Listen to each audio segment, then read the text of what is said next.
Ele como núncio apostólico dos Estados Unidos, o quanto ele viu de absurdo ali e que, logicamente, ele não colocou para fora, né, a público, né? Mas nesse mesmo jornal ele fala que o bispo o Carlos Maria Viganò está sendo excomungado por isso, por não reconhecer a autoridade de Francisco e por não reconhecer a autoridade magisterial do Concílio Vaticano II.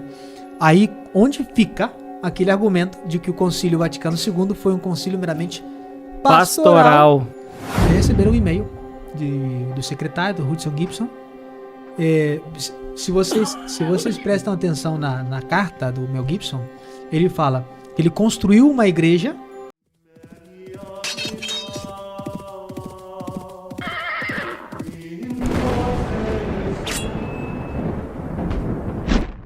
Então, padre, a gente já pode começar a nossa live falando do assunto que tá repercutindo muito aí, né, Marcel? É mesmo. Ô, pessoal, vai dando like aí, porque durante a live, quanto mais like vocês derem, melhor vai ser para esse vídeo, essa live ser divulgada aí para mais pessoas.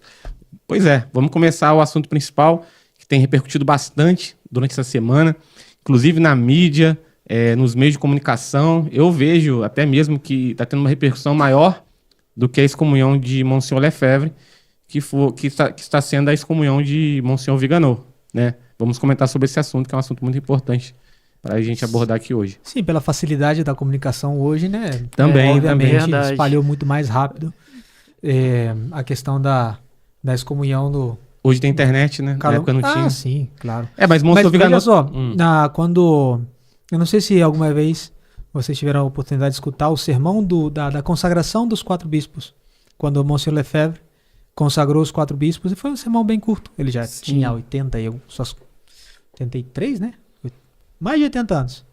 E no sermão, que, diga-se de passagem, se não fosse pela posição reconhecer e resistir, que no finalzinho, né, aparece, porque ele fala que a excomunhão é nula, que todas as penas eclesiásticas que ele estaria recebendo por causa daquela consagração eram nulas, porém ele aceitava aquela autoridade como se fosse. Como se fosse o Papa, né? Pelo menos por que ele diz nesse sermão, né? Mas ele aponta assim para uma escada assim lateral que tinha no galpão onde estava sendo a consagração, e a câmera gira, estava cheio de repórter. Ele precisamente diz, no dia de amanhã com certeza aparecerão nos jornais excomunhão, cisma, e aí todas essas coisas são nulas, né? E houve uma repercussão muito grande no caso dele, porém, no caso Carlos Maria Viganò, ao ter como a gente estava conversando antes de ligarem as câmeras, que ele tem uma postura um pouco maior dentro do que a igreja oficial, né? Ele tem um respeito maior ali, né? Para quem não sabe, núncio apostólico é a mesma coisa que o embaixador de um estado. E é dos Estados Unidos que ele era, exatamente, né? Que é a maior potência do planeta, né? E a maneira como ele se posicionou, né, padre? Ele se declarou sedevacantista e não esperavam isso, né? Não esperavam. Eu li, né, aquele texto que ele... Como chama a rede social? Twitter. Foi no Twitter. Mas por que tem um X? Porque agora mudou o nome. Mas é o mesmo nome ou é só... Não, é X. Não, agora é X. Agora é X. Então, mas todo mundo fala Twitter porque é acostumado. Verdade. Então, eu li, né, a publicação dele. Realmente ali não há ambiguidade. Não deixou margem. Mas eu notei uma sutileza que ele quando ele se refere a Jorge Mário Bergoglio, ele diz com o nome, Bergoglio não fala Francisco, mas quando ele fala de Bento XVI, Ratzinger, ele diz Bento XVI. Então, quem sabe ele precisa ainda de um tempo para perceber que Bergoglio é a ponta do iceberg. Que tem, muito mais coisas ali, né? Tem muito mais coisas. Que quem sabe isso já seja um objeto de estudo, ou que ele já tenha concluído, mas que ele queira ir apresentando todas as coisas que ele vai expor de pouco a pouco. Sim. Imagina o tanto de coisa que esse Monsenhor Viganò não deve saber sobre o que acontece dentro dos meandros, dos bastidores do Vaticano, de tudo que aconteceu durante todo esse tempo, né? Ele como núncio apostólico dos Estados Unidos, o quanto ele viu de absurdo ali e que, logicamente, ele não colocou para fora, né, a público, né?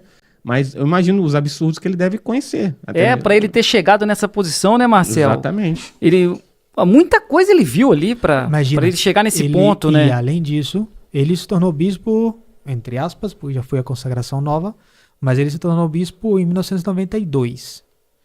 Ou seja, dependendo do ano, dependendo do mês, 32 anos já. Mas falam que, assim, que ele foi sagrado sob condição. Não tem provas ali, né? Williamson. Falam isso aí. Eu escutei falar também. A resposta dele foi uma resposta, assim, que deixou uma dúvida no ar, né? Quando a repórter pergunta para ele. Se ele foi consagrado. Ele deixa uma... Só que, ele não fala que não, nem que sim. É verdade. Para a tranquilidade das consciências, se ele realmente declara-se sede vacante, ele teria que dizer... O que entra, assim, numa certa... Williamson não é sede vacante, como ele consagraria um... Sim. Mas essa história da suposta reconsagração ou consagração de verdade, faz tempo já isso. Já faz tempo? Sim. Não é de agora. Veio à tona foi no passado, agora, né? Foi no passado. Veio à tona agora, mas isso aí já fazia tempo. Ou seja, que é possível. É verdade. É possível porque a posição... Bom, depois dessa declaração, né? Porque realmente Viganò, ele não considera essa autoridade, né? Ele não considera válida essa eleição. Ele falou nula. Nula. E isso é muito interessante, porque se nós pegarmos os motivos pelos quais ele está sendo foi excomungado, né? Sim. Deles, o terceiro dele, ele não reconhece a autoridade do concílio. A autoridade magisterial. Isso aí que é interessante, né? Por que ele foi excomungado? E fica bem claro, e vejam só que eu li a notícia, apareceu notícia em jornais do mundo inteiro, tem um jornal da Argentina, chama Infobae. Obviamente que como qualquer jornal, assim, de calão civil, mas nesse mesmo jornal ele fala que o bispo o Carlos Maria Viganò está sendo excomungado por isso, por não reconhecer a autoridade de Francisco e por não reconhecer a autoridade magisterial do Concílio Vaticano II. Aí, onde fica aquele argumento de que o Concílio Vaticano II foi um concílio meramente pastoral. E não doutrinal, obviamente magisterial, palavras parecidas, que obrigaria as consciências. Verdade. Que diga-se de passagem que um concílio que se a igreja, se houvesse, né, um concílio meramente pastoral, nós estaríamos obrigados a seguirem tudo. Por acaso não são os pastores da igreja? Verdade. Mas se esse argumento fosse realmente verdadeiro, essa excomunhão já acabou com esse argumento. Teve um rapaz que perguntou da carta do Mel Gibson, é bom te falar também. Sim, eu li a carta. O rapaz falou aqui mesmo. Que o senhor pode falar um pouco? Então, o senhor Hudson Gibson, né, o pai do Mel Gibson, tem até uma história muito interessante deles com respeito aos padres Espina. É sério? Sim, conta aí pra gente. Sim. O senhor... uma vez o senhor comentou isso, né? É o pai do Mel Gibson, né? Pai do Mel Gibson. Que era sede vacantista. Sim. Ele faleceu, já. O Mel Gibson tem aqueles pequenos, gigantescos problemas morais, né? Ele, se ele quisesse fazer bem as coisas, ele teria que fazer uma reparação gigantesca de todos os filmes, produções escandalosas que ele fez. Deus tenha misericórdia de sua alma.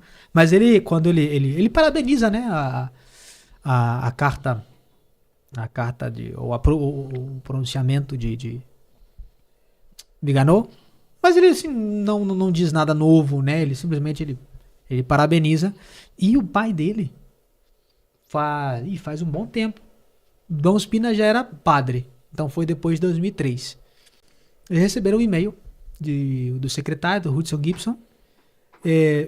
Se vocês prestam atenção na carta do Mel Gibson, ele fala que ele construiu uma igreja para que se celebre ali somente o rito tradicional e ele convida o Viganò para celebrar a missa lá. E eu lembrei que eles convidaram os padres Espina para morar lá. Para morar? Morar lá. O Mel Gibson, ele tem uma filha mesmo freira, essa história? Não sei. Parece que eu já ouvi falar alguma coisa nesse sentido. Claro que eles disseram que não. Mas na carta ou na ligação estava dizendo, tem um jatinho preparado para se vocês disserem que sim. Olha. Aí eles recusaram, não quiseram. Aqui não. Ele tava precisando de padre sede vacantista lá nos Estados Unidos nessa época.